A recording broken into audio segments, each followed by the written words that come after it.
എല്ലാവർക്കും നമസ്കാരം. പുതിയൊരു വീഡിയോയിലേക്ക് സ്വാഗതം. 400 സീറ്റ് നേടി വീണ്ടും അധികാരത്തിൽ തിരിച്ചു വരും എന്നാണ് 2024 ലോക്സഭാ ഇലക്ഷന്റെ സമയത്ത് BJP ജനങ്ങളോട് പറഞ്ഞത്. പക്ഷേ റിസൾട്ട് വന്നപ്പോൾ BJPക്ക് 240 സീറ്റ് കൊണ്ട് തൃപ്തിപ്പെടേണ്ടി വന്നു. അതായത് 2019 അപേക്ഷിച്ച് 69 സീറ്റിന്റെ കുറവായിരുന്നു BJPക്ക് അന്ന് കിട്ടിയിരുന്നത്.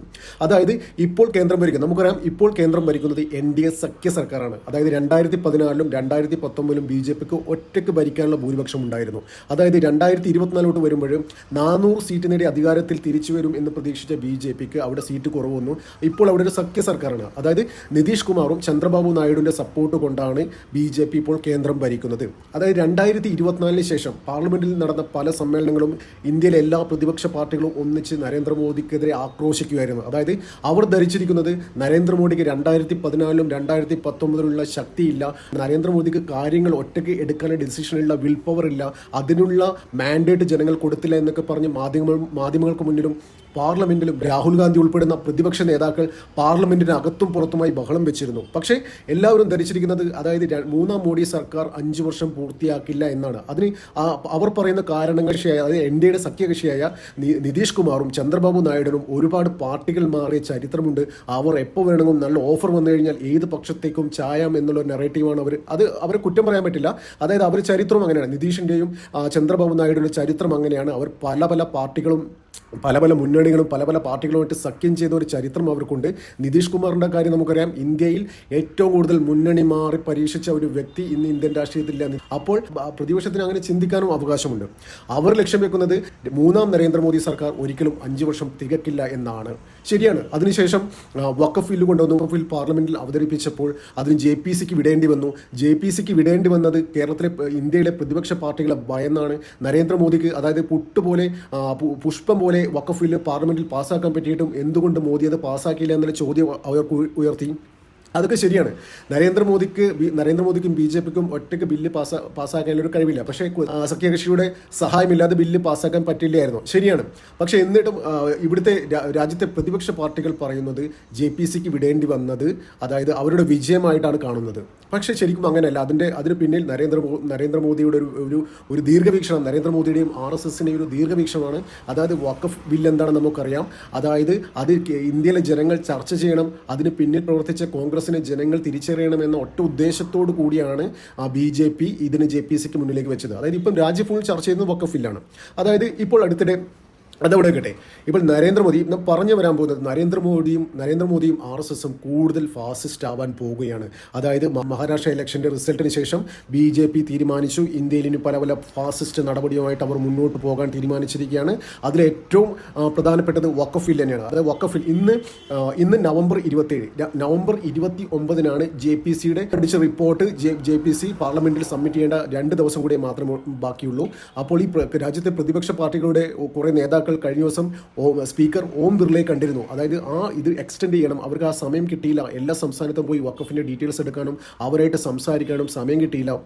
അപ്പോൾ അതിന് കൂടുതൽ സമയം വേണമെന്ന് അസദുദ്ദീൻ ഒവൈസി പറയുന്നത് എന്തെന്ന് വെച്ച് കഴിഞ്ഞാൽ BJP ഈ ശീതകാല സമ്മേളനത്തിൽ ഈ വഖഫ് ബിൽ പാസ്സാക്കാൻ ധൃതി പിടിച്ചിരിക്കുകയാണ് എന്നാണ്. പക്ഷേ അതാണ് പറഞ്ഞത്, BJP ഒരുപാട് ഫാസിസ്റ്റ് നയമായിട്ട് മുന്നോട്ട് പോവുകയാണ്. അതായത് നിങ്ങൾ പറയുന്ന ഉദ്ദേശമാതിരി നരേന്ദ്രമോദിക്ക് ശക്തി കുറഞ്ഞിട്ടില്ല, നരേന്ദ്രമോദി കൂടുതൽ ഫാസിസ്റ്റ് ആവാൻ പോവുകയാണ്. വഖഫ് ബില്ലും യൂണിഫോം സിവിൽ കോഡും, അതായത് യൂണിഫോം സിവിൽ കോഡും വരുന്ന ശീതകാല സമ്മേളനത്തിൽ പാർലമെന്റിൽ ചർച്ചയ്ക്ക് വെക്കാനാണ് സാധ്യത. കോടതി ഇതുമായി ബന്ധപ്പെട്ട് എന്തെങ്കിലും കഴിഞ്ഞു കഴിഞ്ഞാൽ പ്ലാൻ ബി ഉണ്ട് BJPയുടെ പക്കൽ. അതായത് BJP ഭരിക്കുന്ന സംസ്ഥാനങ്ങളിൽ ഈ യൂണിഫോം സിവിൽ കോഡ് നടപ്പാക്കുക എന്നൊരു തന്ത്രത്തിലേക്ക് കടക്കാനാണ് BJPയും RSSും തീരുമാനിച്ചിരിക്കുന്നത്. നമുക്കറിയാം, അതായത് ഉത്തരാഖണ്ഡിൽ പുഷ്കർ സിംഗ് ധാമിയുടെ സർക്കാർ ഓൾറെഡി യൂണിഫോം സിവിൽ കോഡ് അവിടെ ഇംപ്ലിമെന്റ് ചെയ്തു. അത് ഇന്ത്യയുടെ ആദ്യത്തെ സംസ്ഥാനമാണ്. യൂണിഫോം സിവിൽ കോഡ് ഇംപ്ലിമെന്റ് ചെയ്യുന്ന ആദ്യത്തെ സംസ്ഥാനമാണ് ഉത്തരാഖണ്ഡ്. അതുപോലെ BJP ഭരിക്കുന്ന സംസ്ഥാനമായ മഹാരാഷ്ട്ര, രാജസ്ഥാൻ, മധ്യപ്രദേശ്, അസം, അങ്ങനെയുള്ള BJP ഭരിക്കുന്ന സംസ്ഥാനങ്ങൾ യൂണിഫോം സിവിൽ കോഡ് ഇംപ്ലിമെന്റ് ചെയ്യാൻ പോകുകയാണ്. അതിന് വ്യക്തമായ നിർദ്ദേശം നരേന്ദ്രമോദിയും RSSും അതത് സംസ്ഥാനം ഭരിക്കുന്ന നേതാക്കൾക്ക്, മുഖ്യമന്ത്രിക്ക് നിർദ്ദേശം നൽകിയിട്ടുണ്ട്. അവർ അതുമായി മുന്നോട്ട് പോവുകയാണ്. അതുമാത്രമല്ല, ഒരുപാട് പുതിയ ബില്ലുകൾ BJP ഇൻട്രൊഡ്യൂസ് ചെയ്യാൻ പോകുകയാണ്. അതായത് ഇപ്പോൾ പുറത്തു വരുന്ന റിപ്പോർട്ട് മീഡിയ കൺട്രോൾ ചെയ്യുന്നത്, അതായത് ആ ഒരു ബില്ല്, ഒരു ഇനീഷ്യൽ ഡ്രാഫ്റ്റ് തയ്യാറായിരുന്നു. അത് ഈ പാർലമെന്റിന്റെ ശീതകാല സമ്മേളനത്തെ വീണ്ടും അത് ഉയർത്തിക്കൊണ്ടുവരാനുള്ള സാധ്യത വളരെ കൂടുതലാണ്.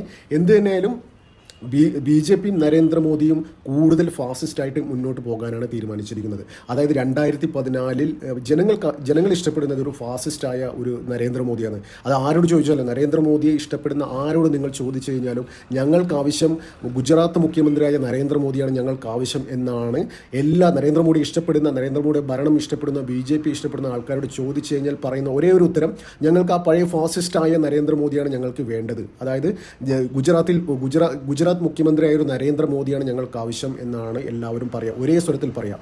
ശരിയാണ്, നരേന്ദ്രമോദി ആ ഗുജറാത്ത് മുഖ്യമന്ത്രിയായിരുന്ന ആ ഒരു കാലഘട്ടത്തിലേക്ക് തിരിച്ചു പോവുകയാണ്. ഇന്ത്യയിൽ പല സംസ്ഥാനത്തും, അതായത് ബി.ജെ.പി ഭരിക്കുന്ന നോൺ ബി.ജെ.പി ഗവൺമെൻറ്റിലെ സംസ്ഥാനത്ത് പോലും ബി.ജെ.പി ശക്തമായി ഇടപെടാൻ പോവുകയാണ്. അതായത് നരേന്ദ്രമോദി നേരിട്ട് ഇടപെടാൻ പോവുകയാണ്. അങ്ങനെ പല കാര്യങ്ങളും അതിശക്തമായ രീതിയിൽ മുന്നോട്ട് കൊണ്ടുപോകാൻ തന്നെയാണ് ബി.ജെ.പിയുടെ തീരുമാനം. ഇതിൽ ഏറ്റവും പ്രധാനപ്പെട്ടത് ഒന്ന് വഖഫിലാണ്, ഒന്ന് യൂണിഫോം സിവിൽ കോഡാണ്, ഒന്ന് മീഡിയ കൺട്രോൾ ചെയ്യുന്ന ഒരു ബില്ലാണ്. അതിന് ഇനീഷ്യൽ ഡ്രാഫ്റ്റ് ഓൾറെഡി പാർലമെൻറ്റിൽ വച്ചിട്ടുണ്ട്. അതിൻ്റെ മുകളിലെ ഡിസ്കഷൻ ഈ പാർലമെൻറ്റിൻ്റെ ശീതകാല സമ്മേളനത്തിൽ നടക്കാൻ സാധ്യതയുണ്ട്. പിന്നെ അത് മാത്രമല്ല, തീവ്രവാദികൾക്കെതിരെയുള്ള നടപടി കുറച്ചും കൂടി ഊർജിതമാക്കാൻ, അതായത് കാശ്മീരിലും മറ്റുള്ള സംസ്ഥാനങ്ങളിലും സെക്യൂരിറ്റിയുമായി ബന്ധപ്പെട്ട കാര്യങ്ങൾ ഒന്നും കൂടിയും ഷാർപ്പൺ ചെയ്യാൻ നരേന്ദ്രമോദി തീരുമാനിച്ചിരിക്കുകയാണ്. അതിലേറ്റവും പ്രധാനപ്പെട്ടതെന്ന് വെച്ചാൽ കാശ്മീരിൽ ഇപ്പോൾ ടൂറിസത്തിൻ്റെ സമയമാണ്. അവിടെ ഒരു ടൂറിസ്റ്റിനും ഒരു പോറൽ പോലും ഏറ്റുകഴിഞ്ഞ് കഴിഞ്ഞാൽ അതിൻ്റെ പ്രത്യാഘാതം ഗുരുതരമായിരിക്കുമെന്ന ഒരു മുന്നറിയിപ്പ് കഴിഞ്ഞ ദിവസം നരേന്ദ്രമോദി നടത്തിയിരുന്നു. അതായത് നമുക്കറിയാം, കാശ്മീരിൽ കഴിഞ്ഞ കുറച്ച് വർഷമായി കാശ്മീരിലേക്ക് സഞ്ചാരികളുടെ ഒഴുക്കാണ്. അതായത് അത് ഇന്ത്യൻ എക്കണോമിയെ തന്നെ നല്ല രീതിയിൽ ബൂസ്റ്റ് ചെയ്യുന്ന രീതിയിലേക്ക് കാശ്മീരിലെ ടൂറിസം വളർന്നിട്ടുണ്ട്. അതുകൊണ്ട് തന്നെയാണ് നരേന്ദ്രമോദി അങ്ങനെ ഒരു വാണിംഗ് തീവ്രവാദികൾക്കും പാകിസ്ഥാനും കൊടുത്തത്. അതായത് അവിടെ വരുന്ന ടൂറിസ്റ്റുകൾക്ക് ഒരു പോറൽ പോലും ഏറ്റുകഴിഞ്ഞാൽ അതിൻ്റെ പ്രത്യാഘാതം വളരെ ഗുരുതരമായിരിക്കും എന്നാണ് നരേന്ദ്രമോദി മുന്നറിയിപ്പ് നൽകിയത്. അതായത് നരേന്ദ്രമോദി പറയുന്നതെന്ന് വെച്ചാൽ സർജിക്കൽ സ്ട്രൈക്ക് അവരെ ഓർമ്മിപ്പിച്ചുകൊണ്ടാണ് നരേന്ദ്രമോദി അങ്ങനെ ഒരു വാർണിംഗ് അവർ കൊടുത്തത്. അപ്പോൾ ഈ ഇലക്ഷന് ശേഷം, മഹാരാഷ്ട്ര ഇലക്ഷന് ശേഷം എന്ത് തന്നെയായാലും ബി.ജെ.പിയും RSSും ഭയങ്കര ഫാസിസ്റ്റായിട്ട് മുന്നോട്ട് പോകാൻ തന്നെയാണ് തീരുമാനം. അതായത് ഒരു കാര്യം പറയാം, എന്തായാലും ഇവിടുത്തെ മാധ്യമങ്ങളും പ്രതിപക്ഷ പാർട്ടികളും ബി.ജെ.പി വിശേഷിപ്പിക്കുന്നത് ബി.ജെ.പിയും നരേന്ദ്രമോദിയും ഒരു ഫാസിസ്റ്റാണ് എന്നാണ്. ഒരു ഫാസിസ്റ്റ് പ്രധാനമന്ത്രി ആണ് ഇന്ത്യ ഭരിക്കുന്നത് എന്നാണ് അവരുടെ ആക്ഷേപം. എന്തായാലും പുള്ളിക്കാരൻ അങ്ങനെ ഒരു ആക്ഷേപമുണ്ട്. പക്ഷേ അങ്ങനെ ഒരു ആക്ഷേപമുണ്ട്. അപ്പോൾ പിന്നെ എന്തിനാ ഫാസിസ്റ്റ് നടപടിക്ക് കുറവ് വരുന്നത്? അത് തന്നെയാണ് നരേന്ദ്രമോദിയുടെ തീരുമാനം. ഇനി അതീവ ഫാസിസ്റ്റായ ഒരു നരേന്ദ്രമോദിയായിരിക്കും ഞങ്ങൾക്ക് കാണാൻ കഴിയുക. നന്ദി, നമസ്കാരം.